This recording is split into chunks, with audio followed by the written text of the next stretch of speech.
श्रीमद् भागवत महापुराण, जिसकी इस कलिकाल में अनंत महिमा है। श्री वेद व्यास भगवान कहते हैं, भाग्योदयेन बहुजन्म समर्जितेन सत्संगमं च लभते पुरुषो यदा वै।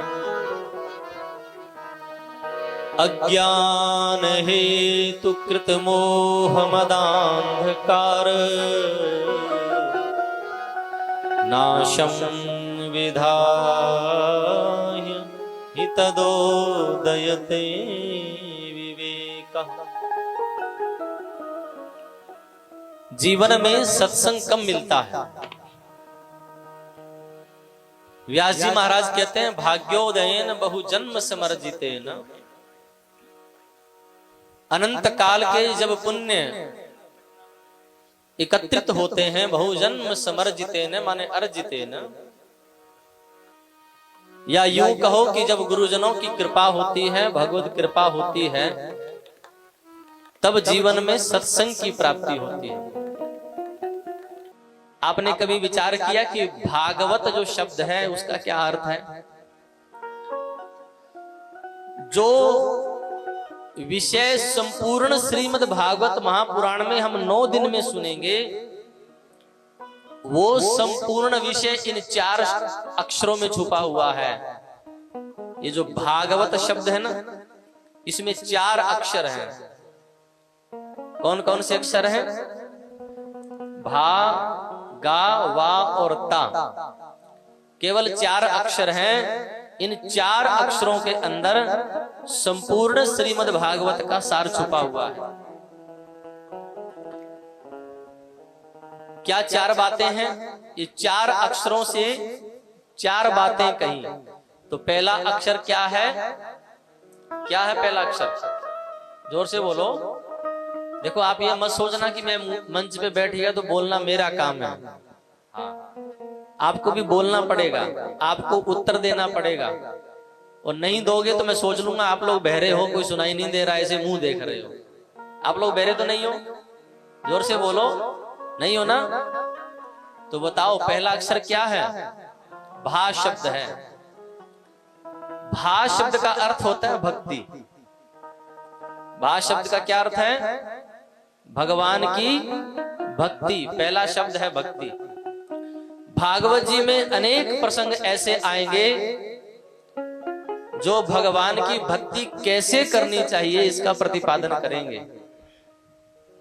तो भा माने होता है भक्ति। दूसरा शब्द क्या है? गा। और गा माने होता है ज्ञान। गा माने क्या होता है? ज्ञान। भा माने भक्ति, गा माने ज्ञान। किसका ज्ञान? भगवान का ज्ञान, जगत का ज्ञान और अपने आप का भी ज्ञान। इन तीनों का बोध भागवत जी कराती हैं। तीनों का ज्ञान भागवत जी कराती हैं। संपूर्ण भागवत में ज्ञान परक जो विषय हैं, उनके 3 ही विषय हैं, ध्यान रखना। कौन कौन से? जीव, जगत और जगदीश्वर। जीव माने हम स्वयं, हम कौन हैं, इसकी पहचान भागवत जी करवाती हैं। ध्यान रखना, आप कौन हो शायद आप लोग ठीक से नहीं जानते हो। हम आपसे पूछेंगे हु आर यू, कौन हो आप, तो क्या बताओगे? अपना नाम बताओगे? महाराज जी हम बमरोली गांव में रहते हैं, आगरा के पास में, ही तो बताओगे। कौन से गली में रहते हैं? ज्यादा पूछेंगे तो बताओगे हमारी कौन सी, हमारा कौन सा कुल गोत्र है, जाति है, देश है, यही तो बताओगे, है ना? यही एड्रेस है।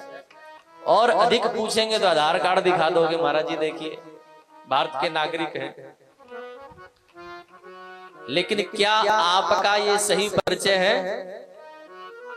ये आपका सही परिचय नहीं है, ध्यान रखना।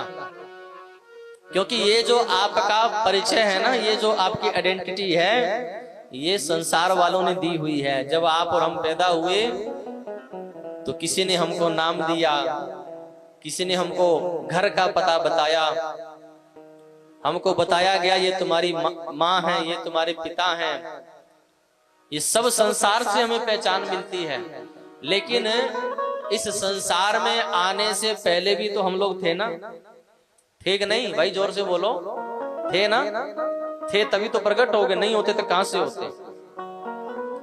अच्छा, ये शरीर छूट जाएगा हमारा, तब भी हम रहेंगे कि नहीं रहेंगे? बताइए, जोर से बोलो। रहेंगे ना? मरोगे नहीं ना? हाँ, कभी नहीं मरता कोई आदमी, केवल शरीर छूटता है। अगर वास्तव में मर जाए तो फिर कोई स्वर्ग कैसे पहुंचेगा? आप लोग लिखते हो ना स्वर्गीय। ये स्वर्गीय शब्द बताता है कि आप भी जानते हो कि मरा नहीं है, कहीं और गया है बस।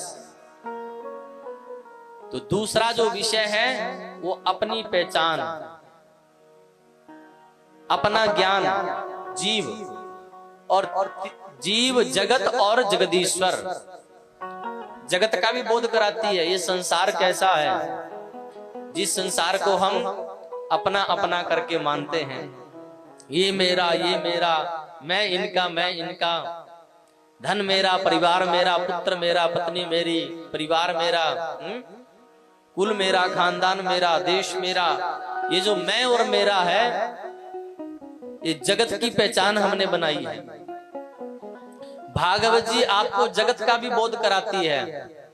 और तीसरा जगदीश्वर, जीव और जगदीश्वर, इन दोनों को बनाने वाला, इन दोनों की सत्ता जहां से चलती है उसका नाम है जगदीश्वर। तो भागवत जी का जो दूसरा शब्द है गा माने हैं ज्ञान, तो आपको ज्ञान भी प्राप्त होगा अपने बारे में, जगत के बारे में और जगदीश्वर के बारे में। भागवत जी में तीसरा शब्द क्या है? भा, गा, और तीसरा शब्द क्या है? वा। वा माने क्या होता है? वा माने होता है वैराग्य। देखो, ये जितने महात्मा आपको दिख रहे हैं ना, इन्होंने वैराग्य को धारण किया है। इन्होंने, इन संतों ने, देखिए ये भगवा वस्त्र क्या है? ये भगवा वस्त्र एक प्रकार से सूचना है संसार को बताने के लिए कि अब हमने संसार का मोह छोड़ दिया है, अब हम भगवान के साथ में जुड़ गए। ये जो मैं और मेरा का जो संबंध है, ये साधु जन छोड़ देते हैं, इसलिए इनका नाम वैराग्यवान। हम लोग कहते हैं महाराज ये तो वैराग्यवान है, ये तो वैरागी महात्मा है, इनको किसी से कोई राग नहीं है।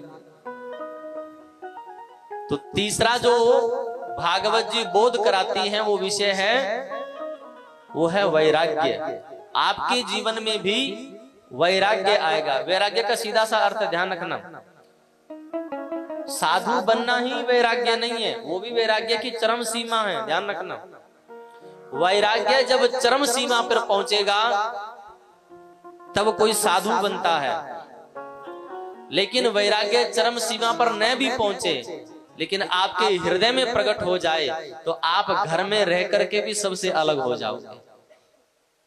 घर में रह करके भी आप सबसे विलग हो जाओगे। आपका किसी के भी प्रति, किसी भी संबंधी के प्रति, किसी भी वस्तु के प्रति आपके चित्त में मैं मेरे का भाव खत्म हो जाएगा। ये है वैराग्य। भागवत जी तीसरा बोध देती है, वो है वैराग्य का। और चौथा शब्द क्या है? वो है ता। भागव और ता। ता माने होता है त्याग। देखो, हम लोग हमेशा जीवन में पकड़ते हैं, है ना, सब कुछ पकड़ने की कोशिश करते हैं। पैसा मिल जाए तो हम पकड़ लें, सुंदर कपड़ा मिल जाए, सूट मिल जाए तो हम पकड़ लें, पकड़ते हैं ना। घर में सुंदर मकान मिल जाए तो ये मुझे मिल जाए, घर में कोई नई चीज आ जाए मुझे मिल जाए। ये जो पकड़ने का स्वभाव है, ये पकड़ने का स्वभाव जिस दिन छूट जाएगा ना, उस दिन आपके जीवन में त्याग पैदा हो जाएगा। ध्यान रखना, इसी का नाम त्याग है। देखो, वस्तु आपके पास में भी आती है, ध्यान दीजिएगा बात को। संसार के भोग पदार्थ आप ग्रस्त लोगों को भी मिलते हैं, और भोग पदार्थ साधुओं को भी मिलते हैं कि नहीं? दोनों को मिलते हैं, लेकिन दोनों में फर्क है।